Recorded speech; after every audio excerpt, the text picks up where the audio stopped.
नमस्कार, मैं अमर कुमार। आप देख रहे हैं मिरर मीडिया। जवाहर झारखंड में आपका स्वागत है। बढ़ते हैं सुर्खियों की ओर। नक्सलियों को लगा बहुत बड़ा झटका, 35 लाख रुपए सुरक्षा बलों ने किया बरामद।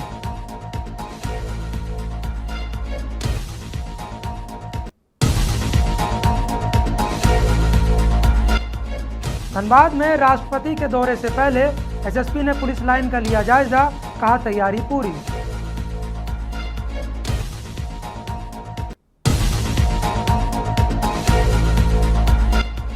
रांची में आईजी ने की बैठक, इकोनॉमिक अपराध को लेकर वर्कशॉप आयोजित।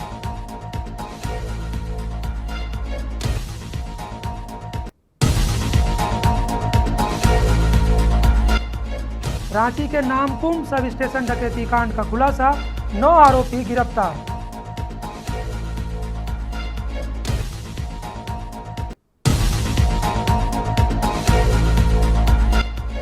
बोकारो में संपन्न हुई 7वीं जिला जूडो प्रतियोगिता, एमजीएम स्कूल बना ओवरऑल विजेता।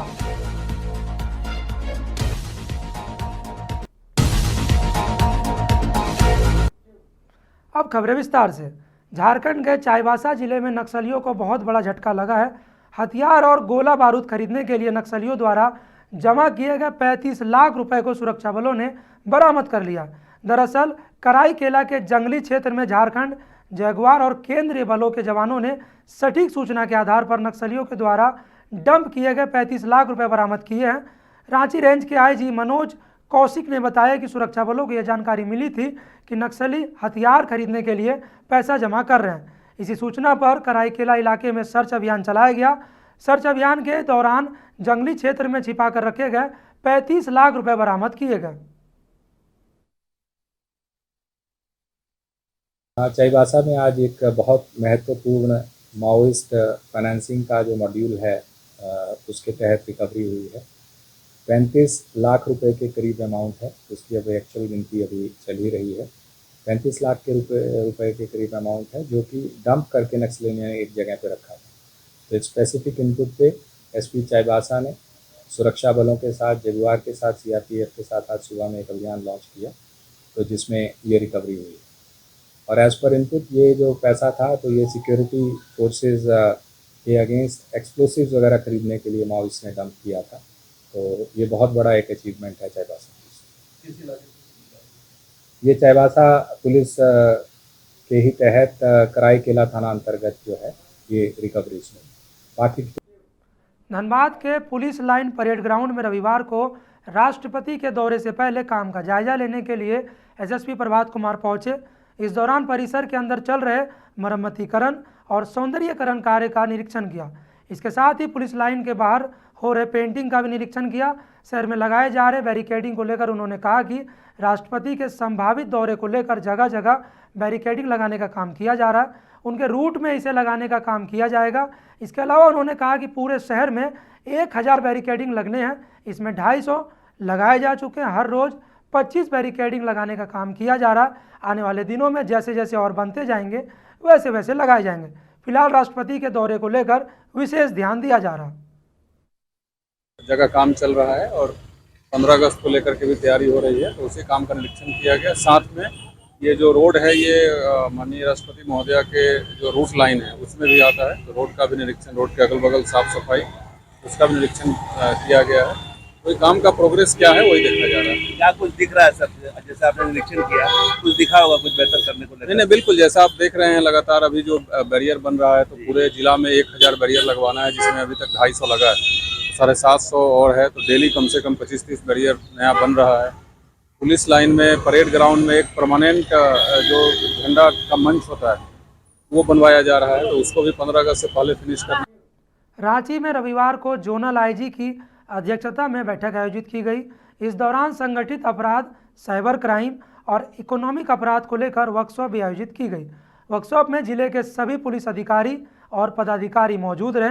वर्कशॉप के जरिए संगठित अपराध, साइबर अपराध और आर्थिक अपराध की बारीकियों को लेकर जानकारी दी गई। वहीं पुलिस पदाधिकारियों की समस्याओं को भी सुना गया और समाधान का आश्वासन भी दिया गया।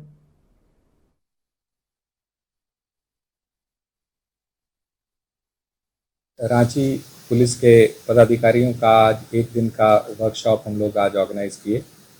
बेसिकली इसमें ऑर्गेनाइज क्राइम, साइबर क्राइम और इकोनॉमिक ऑफेंसेस जितने भी हैं उसके बेहतर अनुसंधान के लिए बहुत सारा एविडेंशियरी पार्ट पे उसमें लैकिंग रहता है इन्वेस्टिगेशन में, तो उसी को इम्प्रूव करने के लिए और किस तरीके से अनुसंधानकों को बेहतर इन्फॉर्मेशन मिल सकती है फाइनेंशियल चैनल्स के बारे में, तो उसकी आज एक वर्कशॉप ऑर्गेनाइज की गई थी जिसमें सीनियर एसपी रांची साहब, सिटी एसपी, रूरल एसपी और हम भी, तो सभी जितने भी आईओज और ऑफिसर इंचार्ज आए थे, तो उनकी जो उसमें शंकाएं हैं, जो उनके इश्यूज़ हैं, उनको रिजॉल्व करने के लिए उनको वो सारी इन्फॉर्मेशन और जानकारियाँ हम सब लोगों के द्वारा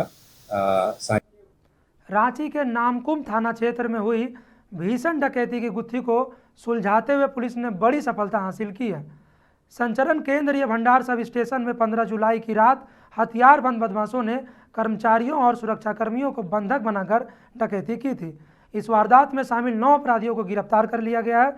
एसआईटी ने तकनीकी साक्ष्यों के आधार पर लगातार छापेमारी की।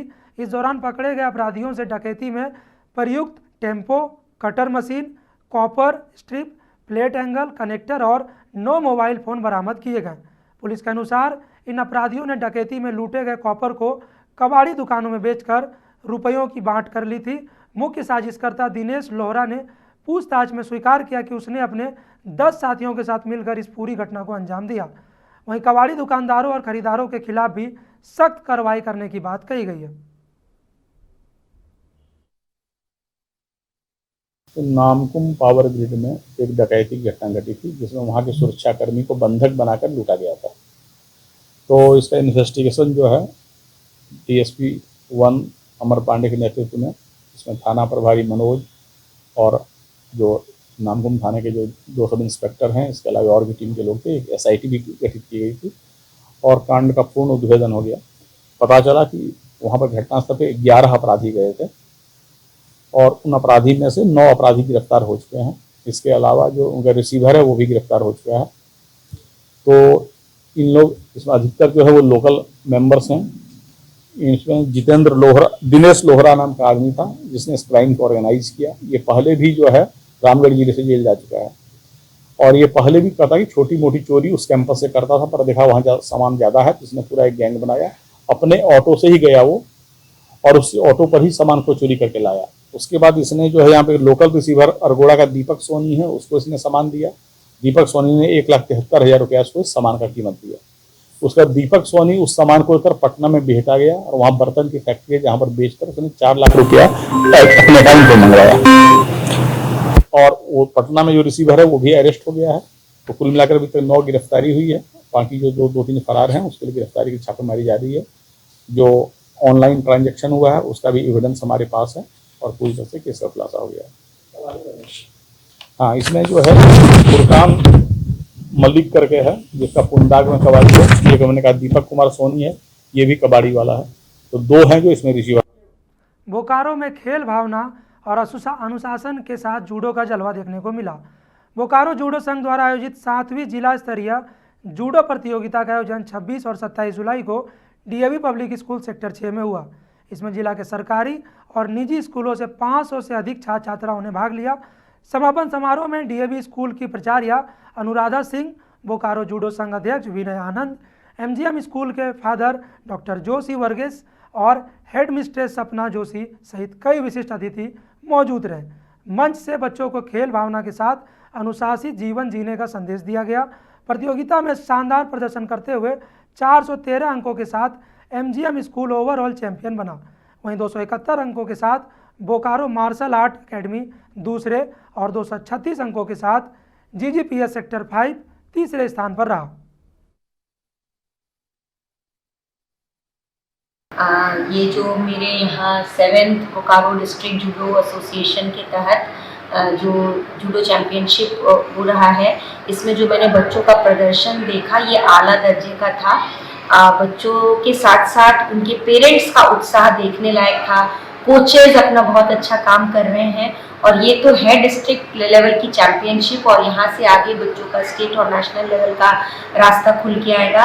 और मैंने यहाँ देखा है कि जो बच्चों का जो प्रदर्शन है वो नेशनल लेवल तक की तैयारी इन्होंने अपनी कर रखी है और मैं उम्मीद करती हूँ कि आने वाले समय में ये हमारे देश को इंटरनेशनल पदक तक दिलाने की अपने अंदर बात रखते हैं। तो मैं अपने आप को गौरवान्वित महसूस करती हूँ। डीएवी सेक्टर 6 के प्रांगण में जो यह चैंपियनशिप हो रहा है तो इससे न केवल मेरे स्कूल को खुद में बहुत अच्छा महसूस हो रहा है इन बच्चों को होस्ट करके और इन कोचेस को होस्ट करके, और हम डीएवी पब्लिक स्कूल सेक्टर 6 पढ़ाई के साथ साथ खेल को बराबरी का दर्जा देते हैं और बच्चों को इसमें काफ़ी प्रोत्साहित करते हैं।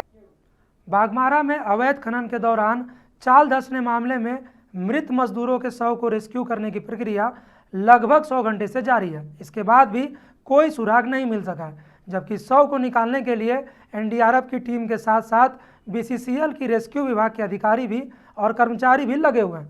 घटना को लेकर आजसू पार्टी के केंद्रीय सचिव नवीन कुमार महतो ने धीमी गति से चल रहे रेस्क्यू के कार्य को लेकर आक्रोश व्यक्त किया। नवीन ने आगे कहा कि यह रेस्क्यू का काम कम और मनरेगा का काम ज़्यादा लग रहा है। ऐसा लग रहा है कि मिट्टी समतल करने का काम किया जा रहा है। इसके लिए पूरी तरह से बीसीसीएल के अधिकारी दोषी हैं, जबकि गिरिडीह सांसद चंद्र प्रकाश चौधरी ने स्थल से लेकर मरने वालों तक की जानकारी दी थी। इसके साथ ही उन्होंने पत्र लिखकर डीसी से रेस्क्यू का पूरा खर्च उठाने की भी बात कही है। इसके बाद भी लीपापोती का काम जारी है।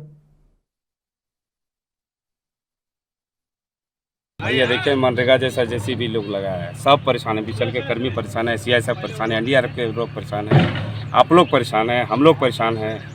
इन लोग का सीधा सीधी लिपापोती करना है। और दूसरा मामला रहता, इन लोग को यदि रेस्क्यू करवाना रहता तो 2 से 3 दिन काफ़ी था। एक गाड़ी जेसीबी क्या लगता है, मनरेगा का काम थोड़ा है, मनरेगा जेसीबी लगाए हुआ है। हम तो बीसीसीएल को बार बार बोल रहे हैं, भाई आपके पास कुछ भी होता है तो बहुत बड़ा बड़ा मशीन आपके यहाँ है, उसके बाद आप इसके लिए जेसीबी भेजे हुए। सबसे बड़ा बात है कि स्थानीय प्रशासन नहीं चाहता कि इसका उद्भेदन हो, लेकिन माननीय सांसद महोदय चुप बैठने वाले में से नहीं है। निश्चित रूप से कल फिर से दिल्ली जा रहे हैं, सत्र शुरू है, और हम लोग तो बार बार बोलेंगे भाई इसमें सीबीआई का जरूर सेटअप कराइए। एमपी साहब भी इसमें बहुत एक बड़ा बात यह है कि देखिए आज जो जिस विधानसभा के लोग मरे हुए उनके जनप्रतिनिधि थोड़ा सा भी एक्टिव नहीं है।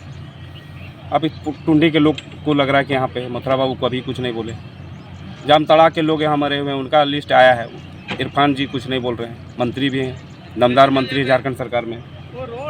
कल्पना मैडम के यहाँ से 4 लोग मरे हुए हैं, कल्पना मैडम अभी तक एक्टिव नहीं है। सिर्फ वोट लोग लेना जानता है, किसी का जान का मतलब नहीं है। लोग परेशान है, देखिए ना भाई, सारे लोग 4-5 दिन से परेशान हैं। ये लोग भी नहीं चाहता कि हम लोग यहाँ परेशान हो, जल्दी उद्भेदन हो, ये लोग भी चाह रहे हैं, नहीं तो क्या करेंगे, डिप्टी है, मजबूरी है। लोग देखिए ऐसा है कि कोयला चोरी तो एक उद्योग बन चुका है, इसको कैसे रोका जाएगा?